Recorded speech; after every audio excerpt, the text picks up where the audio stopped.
আসসালামু আলাইকুম রহমতুল্লাহ। নবীন স্কুলের সবাইকে স্বাগতম।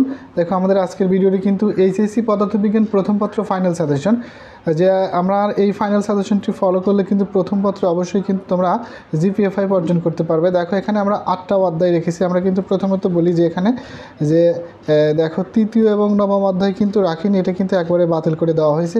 এবং আমি কিন্তু এখানে একটা দেখো যে শুরুতেই একটা কথা বলে দেব, তোমরা এই সাজেশন থেকে নিজেরাই সাজেশনটা কতটুকু গুরুত্বপূর্ণ, নিজেই কোনটা পড়তে হবে সেটা বুঝতে পারবে। এই কথাটি একটু ব্যাখ্যা করে দেব। দেখো 1 নম্বরে রয়েছে কিন্তু ভৌত জগৎ ও পরিমাপ। দেখো দ্বিতীয় অধ্যায় রয়েছে ভেক্টর। আছে ভেক্টর অধ্যায় থেকে বিগত যদি আমি প্রশ্ন বিশ্লেষণ করি তাহলে দেখা গেছে এ যাবৎকালে সর্বোচ্চ প্রশ্ন আসছে 87টা। তাহলে এখন তুমি নিজেই বোঝো যে এই অধ্যায়টি তুমি পড়বা কি পড়বা না। এরপরে দেখো তৃতীয় অধ্যায় বাদে চতুর্থ অধ্যায় নিউটনিয়ান বলবিদ্যা। এখানে কিন্তু 46টা প্রশ্ন হয়েছিল। কাজ শক্তি ক্ষমতা থেকে 61টা প্রশ্ন হয়েছিল টোটাল এই যাবৎকালে। এরপর দেখো মহাকর্ষ অভিকর্ষ থেকে 51টা প্রশ্ন হয়েছিল। পদার্থের গাঠনিক ধর্ম থেকে 48টা প্রশ্ন হয়েছিল। পর্যায়বৃত্ত গতি থেকে 71টা প্রশ্ন হয়েছিল। আদর্শ গ্যাস ও গ্যাসের গতিতত্ত্ব থেকে 76টা প্রশ্ন হয়েছিল। তাহলে কিন্তু বোঝা যাচ্ছে যে তোমরা সবার আগে কিন্তু আমি বুঝি যে দ্বিতীয় অধ্যায় পড়বে, দ্বিতীয় অধ্যায়ের পরে কিন্তু অষ্টম অধ্যায় পড়বে, দশম অধ্যায় পড়বে, এই তিনটা কিন্তু সবার আগে। তবে এবার কিন্তু আমি একটা সাজেশন শর্ট দিয়ে দেবো যে এখানে যারা এখন পর্যন্ত পড়াশোনা করেনি, খুব অল্প পড়ে ভালো রেজাল্ট করতে চাও, যে এখানে কিন্তু দেখো আগে থেকে একটা মার্ক করে রেখেছি 2 এবং 4 থেকে। এখান থেকে আশা করা যাচ্ছে 3টি প্রশ্ন হবে।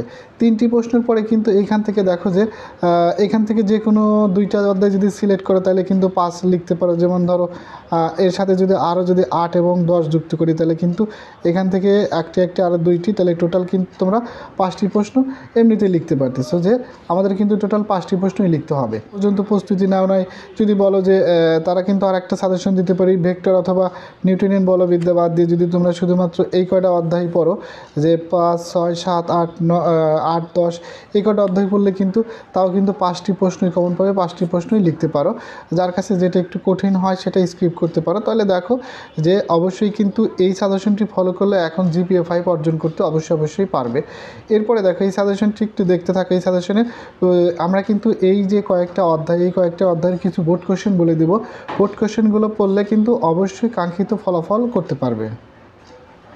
এরপরে দেখো যে অধ্যায়ভিত্তিক সাজেশন পরে আমরা রেখেছি এইচএসসি পদার্থবিজ্ঞান বিস্তারিত সাজেশন 25-এর, যে যারা ভেক্টর অধ্যায়টি পড়েছে। দেখো ভেক্টর অধ্যায় কিন্তু আমরা বলেছি টোটাল 87 প্রশ্ন আছে। ক খর জন্য একটু সকল বোর্ডগুলো একটু মুখস্থ করে নিলে ভালো হয়।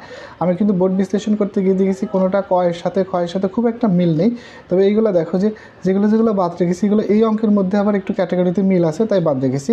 তারা একটু দেখবে যে যারা ভেক্টর অলরেডি পড়ে ফেলেছে তারা পুরো অধ্যায়টি রিং পড়ার পরে ঢাকা, রাজশাহী, যশোর, কুমিল্লা 24-এর একটু বোর্ড কোশ্চেনগুলো রিভিশন করবে। ঢাকা, কুমিল্লা, চট্টগ্রাম 23-এর প্রশ্ন দেখবে। ঢাকা, রাজশাহী, কুমিল্লা 22 প্রশ্নগুলো একটু দেখবে। আমরা কিন্তু অলরেডি জানি যে যারা আমরা 25 সালের পরীক্ষার্থী, বিগত 3 বছরের যদি পরপর 3 বছরের বোর্ড কোশ্চেনগুলো দেখি তাহলে কিন্তু অবশ্যই আমরা কাঙ্ক্ষিত ফলাফলটি করতে পারবো। এরপরে দেখো যে চতুর্থ অধ্যায় কিন্তু এই যে নিউটন বলবিদ্যা 46টি প্রশ্ন হয়েছিল। এটার মধ্যে যারা প্র্যাকটিস করতে চাও তারা ঢাকা, রাজশাহী, যশোর, ময়মনসিংহের 24 বোর্ড কোশ্চেন দেখবে। ঢাকা, রাজশাহী, বরিশাল, দিনাজপুরের 23 বোর্ডের প্রশ্নগুলো দেখবে। কুমিল্লা, যশোর, দিনাজপুরের 22 প্রশ্ন দেখবে এবং চট্টগ্রাম 19, সিলেট বোর্ড 21-এর প্রশ্নটি দেখবে। আর ক এবং খয়ের জন্য সাজেশন থাকবে হলো যে সবগুলো বোর্ড কোশ্চেন ক এবং খ যেগুলো আসছে সেগুলো একটু মুখস্থ করে যাবে। তাহলে অবশ্যই তোমরা এখানে চতুর্থ অধ্যায় থেকে একটি প্রশ্ন সমাধান করতে পারবে। দেখো পঞ্চম অধ্যায় যে কাজ, শক্তি ও ক্ষমতা, এখান থেকে টোটাল যাবৎকালে 61টি প্রশ্ন হয়েছিল।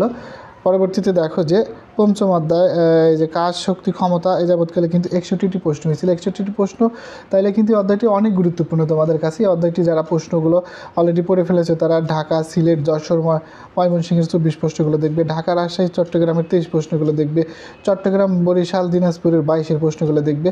রাজশাহী, কুমিল্লা 21-এর প্রশ্ন এবং সর্বশেষ কুমিল্লা বোর্ড 19-এর প্রশ্নটি দেখবে। এই প্রশ্ন কয়েকটা যদি সমাধান করতে পারো অবশ্যই যে কোনো একটা সৃজনশীল এর আলোকেই বানিয়ে দেবে এবং এটি থেকে কিন্তু অবশ্যই সমাধান করতে পারবে। ষষ্ঠ অধ্যায় দেখো মহাকর্ষ বিকর্ষ, এ যাবৎকালে টোটাল 51টা প্রশ্ন হয়েছিল। ক খয়ের জন্য এটাতেও সাজেশন থাকবে যে একটু সকল বোর্ড কোশ্চেনগুলো পড়তে হবে। ক খয়ের জন্য এটাতেও ক খ সকল বোর্ড পড়বে। সকল বোর্ড পড়ার পর যাদের অধ্যায়টি শেষ হয়ে গেছে তারা এখন কুমিল্লা, যশোর, চট্টগ্রাম, দিনাজপুর 24-এর বোর্ড প্রশ্ন দেখবে, যশোর, বরিশাল, সিলেট, ময়মনসিংহ 23-এর প্রশ্নগুলো দেখবে, রাজশাহী, চট্টগ্রাম 22 দেখবে এবং বরিশাল সর্বশেষ 19-এর প্রশ্নটি দেখবে। এই প্রশ্নগুলো কিন্তু বাজারে সবচেয়ে এখন কিন্তু টেস্ট পেপার অলরেডি বের হয়ে গেছে এবং বাজারে সবচেয়ে টেস্ট পেপারে প্রশ্ন দেওয়া আছে লেকচার, এইটাতে সবচেয়ে বেশি প্রশ্ন দেওয়া আছে, সমস্ত বোর্ড কোশ্চেনই পাবে। অন্যান্য টেস্ট পেপারে কিন্তু সব বোর্ড কোশ্চেন দেওয়া নেই। এটা কিনলে যে আমার যেগুলো দেওয়া আছে সেগুলো সবগুলো বোর্ড কোশ্চেন পাবে, সবগুলো একটু দেখে গেলে আশানুরূপ ফলাফল করতে পারবে। সপ্তম অধ্যায় দেখো, সপ্তম অধ্যায়ে যে পদার্থের গাঠনিক ধর্ম থেকে যাবৎকালে 48টা প্রশ্ন হয়েছিল বিশ্লেষণ করে দেখা গেছে। তাহলে দেখো, যারা এই অধ্যায়টি পরে রিভিশন করে ফেলেছো তারা এখন কি করবে, ক এবং খ এর জন্য সবগুলো প্রশ্ন দেখবে। দেখার পরে কি করবে, যে ঢাকা, রাজশাহী, যশোর, চট্টগ্রাম, দিনাজপুরের 24-এর প্রশ্ন দেখবে, ঢাকা, কুমিল্লা, সিলেট 23 দেখবে, চট্টগ্রাম, বরিশাল 22 দেখবে, ঢাকা, রাজশাহী 19 দেখবে। এরপর দেখো অষ্টম অধ্যায় পর্যায়ভিত্তিক গতি, এ যাবৎকালে কিন্তু 71টি প্রশ্ন হয়েছিল, অর্থাৎ প্রথম অধ্যায়ের পরে এটা রয়েছে তৃতীয় স্থানে, এটা 71, পরবর্তীটাতে 76টি। তাহলে রাজশাহী, কুমিল্লা, চট্টগ্রাম, সিলেট বোর্ড দেখবে এবং রাজশাহী, কুমিল্লা, চট্টগ্রাম, দিনাজপুরের 23-এর প্রশ্নগুলো দেখবে, সিলেট বোর্ড 22 এবং ঢাকা 21, কুমিল্লা 21 এই প্রশ্নগুলো একটু দেখবে। আর ক্ষয়ের জন্য একটু সবগুলো একটু মুখস্থ করে ফেলবে। যদি এই কয়টা বোর্ড বিশ্লেষণ করো, অঙ্ক প্র্যাকটিস করো এবং ক খ মুখস্থ করো, অষ্টম অধ্যায় থেকে যে কোনো প্রশ্ন আসলে সমাধান করতে পারবে। সর্বশেষ দেখো দশম অধ্যায় রয়েছে আদর্শ গ্যাস ও গ্যাসের গতিতত্ত্ব।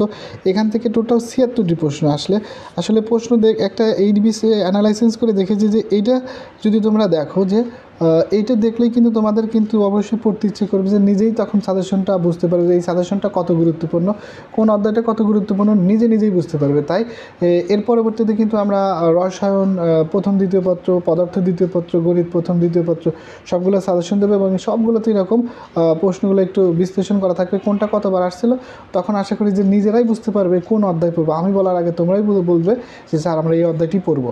এরপরে দেখো যে ঢাকা, রাজশাহী, বরিশাল 24-এর প্রশ্নটা দেখবে, ঢাকা, রাজশাহী, যশোর 23-এর প্রশ্ন দেখবে, রাজশাহী, কুমিল্লা, যশোর 22-এর প্রশ্নটি দেখবে, ঢাকা 19, রাজশাহী 19, দিনাজপুর বোর্ড 21-এর প্রশ্নটি দেখবে এবং ক খ এর জন্য ওই একই কথা বলা থাকবে। ক খ এর জন্য সকল বোর্ড কোশ্চেন দেখার পর এই বোর্ড কোশ্চেনগুলো একটু দেখবে এবং অঙ্কগুলো প্র্যাকটিস করবে।